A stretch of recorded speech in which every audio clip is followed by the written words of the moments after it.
오늘은 출애굽기 15장 18절에서 19절 말씀입니다. 여호와의 다스리심이 영원무궁하시도다 하였더라.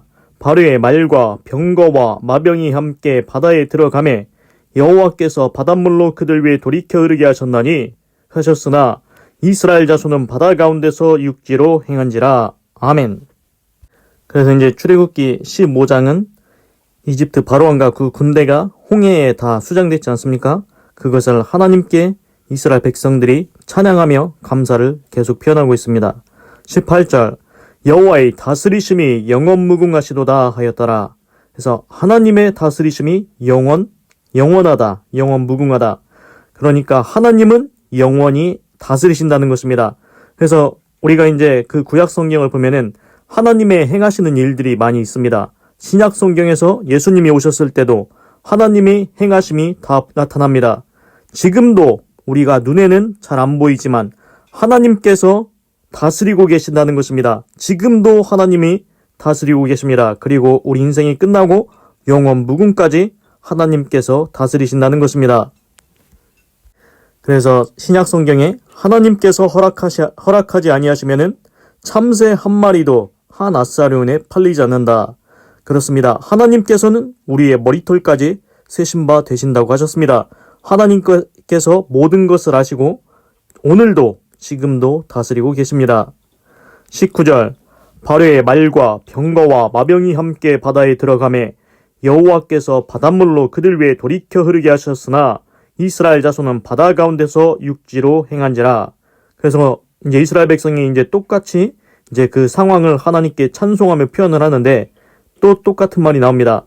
이집트 바로왕의 그 말, 그리고 전차, 병거, 그리고 그것을 모는 그 마병이 함께 바다에 다 들어갔다.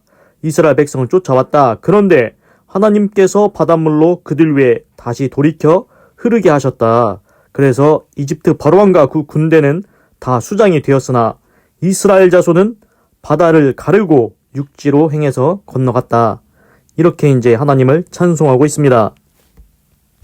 그래서 이집트 바로왕과 함께 있던 그 군대들, 말과 전차와 마병, 모두 다 이스라엘 백성을 쫓아왔지만 이스라엘 백성을 잡을 수 없었다는 것입니다. 오히려 그들이 하나님께서 홍해 가운데 그들을 다시 덮어서 홍해 가운데 수장되게 하셨고 이스라엘 백성은 그 바다를 가운데로 육지를 통해서 건너갔다.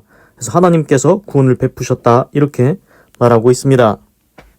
그래서 이 사건을 통해서도 하나님의 다스리심을 볼 수 있지 않습니까? 하나님께서 다스리시고 통치하십니다.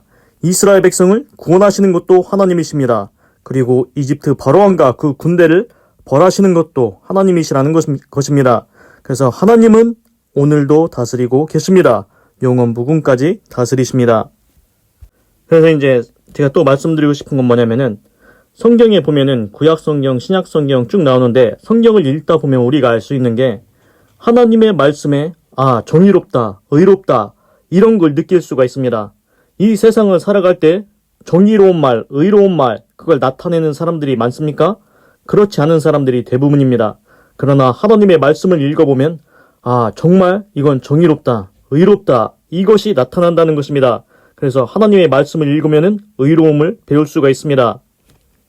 그래서 이제 하나님의 말씀을 듣고 순종하고 그렇게 살아야 되는데 신약 성경에 이런 구절이 있습니다.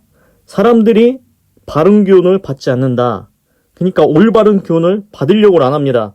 바른 말을 해주면은 그거를 싫어합니다. 그러면서 어떻게 합니까? 자기의 사욕을 쫓을 수승을 많이 둡니다. 나한테 이익이 된다고 하면은 그 사람 뒤를 따라가는 겁니다. 나한테 이익만 되면은 그 라인에 선다는 겁니다. 그리고 또 어떻게 합니까? 귀를 진리에서 돌이켜 허탄한 이야기를 쫓는다고 합니다. 하나님의 말씀은 진리이지 않습니까? 다 정의로운 말, 의로운 말이 다 있습니다. 그런데 그 의로운 말을 그 귀를 진리에서 돌이켜버립니다. 듣기 싫다 이겁니다.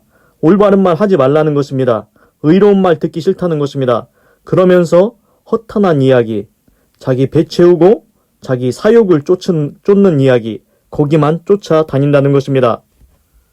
그래서 이제 사도 바울은 이제 전도인의 일, 이제 하나님의 복음을 전파해야 된다. 근신하고 이제 하나님의 복음을 전파하고 그 직무를 우리가 감당해야 된다 이렇게 얘기하고 있습니다. 그래서 사도 바울이 이렇게 말합니다. 내가 선한 싸움을 싸우고 달려갈 길을 마치고 믿음을 지켰으니 이제 후로는 의의 면류관이 예비되었으니 의로우신 재판장이 나에게 주실 것이나. 그렇습니다. 사도 바울은 자기 인생을 이방인에게 복음을 전파하는데 다 쏟아부었습니다. 그래서 지금 우리나라까지 복음이 전파되어 왔습니다. 그래서 사도 바울이 복음을 전파해서 이방인도 그 구원받을 수 있게 된 것입니다. 그래서 사도 바울의 행한 일, 선한 싸움을 마쳤지요. 전도인의 일을 했지요. 그래서 이제 의로우신 재판장이 사도 바울한테 의의 면류관을 주실 거라는 것입니다. 그래서 신기한 게 여기 의로우신 재판장이라고 의로우시라는 형용사를 넣지 않습니까? 재판장에는 우리도 지금 살아가는데 보면은 재판장이 옳지 않은 재판장도 있고 옳은 재판장도 있습니다. 그렇지 않습니까? 뇌물을 받고 판결을 굽게 하는 사람도 있다고 분명히 잠언에 써 있습니다. 그런데 하나님은 뇌물을 받지 않습니다. 의로우신 재판장이십니다. 그 하나님께서, 의로우신 하나님께서 사도 바울이 그 전도인의 일을 다 마쳤으니 하나님께서 의의 면류관을 주신다는 것입니다. 그렇습니다. 우리가 인생을 살고 가는데 이 땅에서 하나님의 복음을 전파해서 많은 영혼을 구원하면은 하늘의 별과 같이 빛나고 의의 면류관을 씌워준다는 것입니다. 천국에 가는데 아무것도 안 쓸 것입니까? 천국에 의의 면류관이 있다는 것입니다. 그래서 복음 전파해서 많은 영혼을 구원해서 천국에서 의의 면류관을 받으시기 바랍니다. 기도하겠습니다. 하나님, 오늘은 출애굽기 15장 18절에서 19절을 읽고 묵상해 보았습니다. 하나님은 영원 무궁까지 다스리신다고 했습니다. 그래서 이집트 바로왕과 그 모든 군대는 홍해 가운데 수장시켜서 벌하셨고 이스라엘 백성은 홍해 바다 가운데 육지로 건너서 구원을 받게 하셨습니다. 이것만 보아도 하나님께서 다스리시는구나. 옛날에도 이렇게 다스리셨는데 구약 성경도 신약 성경도 하나님의 다스리심이 계속 나옵니다. 하나님은 가만히 계시지 않습니다. 하나님이 일어나셔서 오른손으로 권능의 일을 행하시는 것이 성경에 다 기록되어 있습니다. 오늘도 지금도 역사하시는 하나님, 지금도 다스리시는 하나님, 우리의 인생을 다스리시고 인도하여 주시옵소서. 그래서 우리 영혼이 천국문에 들어갈 수 있도록 역사하여 주시옵소서. 그래서 이제 하나님은 우리를 구원하시고 그러면 우리는 어떻게 해야 되겠습니까? 하나님, 사도 바울이 이방인을 구원하기 위해서 전도자 일을 했습니다. 복음을 전파했습니다. 하나님, 2024년입니다. 지금 이 시대 가운데도 아직도 예수님을 안 믿는 자들이 있습니다. 하나님, 우리가 하나님의 복음을 전파해서 이 시대 가운데 구원받아야 될 자들 모두 다 예수님 믿고 구원받을 수 있도록 복음을 전파하게 하시옵소서. 주 예수를 믿으라. 그리하면 너와 내 집이 구원을 받으리라. 예수님만 믿으면 됩니다. 모두 다 예수님 믿고 구원받고 천국문에 들어갈 수 있도록 인도하여 주시옵소서. 그래서 복음 전파해서 많은 영혼을 구원함으로 하늘의 별과 같이 빛나고 하나님의 천국에 갔을 때 의의 면류관을 쓸 수 있도록 인도하여 주시옵소서.